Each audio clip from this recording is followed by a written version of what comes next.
नमस्कार। आज हूँ 17 सेप्टेम्बर आज प्रधानमंत्री मोदी चलचंचल हो पड़ा भुवनेश्वर जनता मैदान। प्रधानमंत्री मोदी आसिले बहु प्रतीक्षित योजना सुभद्रा योजनार लोकार्पण कले, जो महिला अकाउंट को आसिला प्रथम सुभद्रा योजनार किस्ती। किंतु एटी किछि लोकंकर वर्तमान चिंता बढ़ी जाइछि, कारण सेमानंकर किस्ती आसी नाही।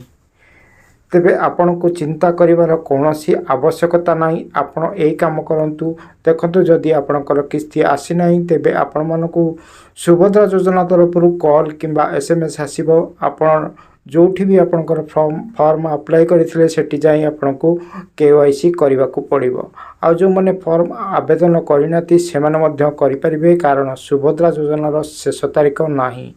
शेष हिताधिकारी जोड़ी होगा पर्यंत सुभद्रा योजना जारी रहिबो। तेणु सुभद्रा योजन समस्त को मिलिबो टंका।